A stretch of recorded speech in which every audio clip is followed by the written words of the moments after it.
Salut tout le monde, c'est David pour la chaîne Monsieur Caméra et aujourd'hui on va parler de l'utilisation d'un réflecteur 5 en 1. C'est parti! Alors même si pour certains une vidéo sur un réflecteur 5 en 1 n'aura peut-être rien d'original, j'avais quand même envie de tourner celle-ci. La raison est très simple, j'ai récemment fait l'acquisition de ces réflecteurs 5 en 1 qui ont la particularité d'être sous forme de drapeau. On peut le voir directement ici, qu'on retrouve exactement la même ergonomie qu'un drapeau.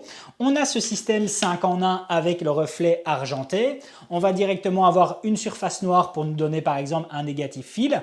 Et alors on a ce système de housse qui est assez bien pensé, comme n'importe quel type de réflecteur j'ai envie de dire, qui une fois retiré, voilà, je vais directement enlever celle-ci, ont la particularité d'être à l'intérieur une surface blanche et une surface dorée.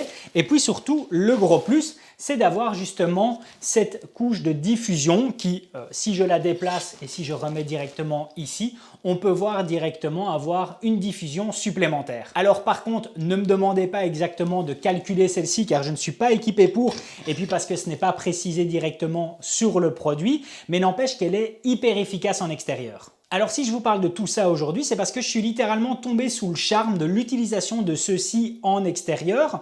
Et clairement, en fait, pour un setup interview, il faut savoir qu'un réflecteur 5 en 1 comme celui-ci en forme de drapeau m'a coûté en dessous de 50 €. Je l'ai acheté sous ce gabarit et j'ai aussi pris une autre dimension que j'ai ici juste en face, que vous allez voir qui est beaucoup plus importante et qui tournait toujours en dessous des 50 €. Alors au niveau des modèles, c'est du newer, mais j'ai vu qu'il y a plein d'autres fabricants en tout cas qui proposent ce genre de réflecteur 5 en 1 avec cette ergonomie de drapeau. Donc ça, sur votre site marchand en ligne ou revendeur le plus proche, il arrivera sûrement en tout cas à vous trouver son équivalence si en tout cas vous ne voulez pas du produit newer.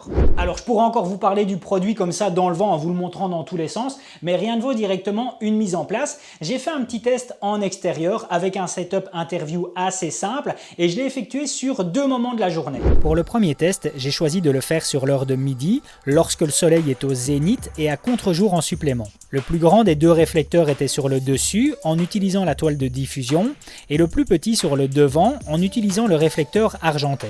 J'ai fait ma mise en place sur base d'un buste de mannequin, ce qui fait que le résultat sur moi-même n'est pas au max de son efficacité, mais lorsque je compare ce résultat contre le plan original, sans aucun de ces drapeaux, on peut voir clairement la différence que ceux-ci apportent. Pour le deuxième essai, une mise en place quasiment similaire, j'ai effectué le test aux alentours de 17 h, lorsque le soleil est beaucoup plus bas, avec l'aide de ma compagne comme modèle, et j'ai donc pu peaufiner le setup en ramenant le réflecteur plus près pour avoir une lumière encore plus douce, tout en la diffusant en supplément. Bref, de nouveau le résultat parle de lui-même, avec quelque chose de beaucoup plus plaisant que sans la présence de ceux-ci. Alors comme vous avez pu le voir, on a quelque chose d'assez efficace et puis surtout d'assez simple à mettre en place. Et c'est là que j'apprécie énormément cette ergonomie. C'est bien plus efficace en tout cas qu'un réflecteur de forme traditionnellement ronde. On a quelque chose qui est pensé en tout cas pour une utilisation en solitaire. On a quelque chose qui va directement en tout cas être ajustable et surtout avec un seul pied. Et c'est ça où j'apprécie énormément ce système de drapeau. On retrouve l'ingéniosité en tout cas d'un réflecteur 5 en 1, mais avec une ergonomie bien plus simple, en tout cas par rapport à mon utilisation. Et puis surtout, avec ces 2 réflecteurs, je suis à moins de 100 balles et j'apporte un énorme plus, en tout cas dans l'image, sur une simple interview en extérieur. En fait, plus j'avance et moins j'essaye en fait d'amener un système de compromis aux gens avec qui je travaille. C'est vrai que généralement sur les petits budgets, on arrive avec des phrases du style « on va trouver un compromis ». Eh bien j'essaye de casser en fait ceci en essayant de trouver quelque chose d'efficace et de pas cher. Voilà, c'en est terminé pour aujourd'hui. Si la vidéo vous a plu, n'hésitez pas à mettre un gros pouce bleu, ça me fait super plaisir. Et puis surtout à vous abonner à la chaîne pour être tenu au courant des prochaines sorties. À plus!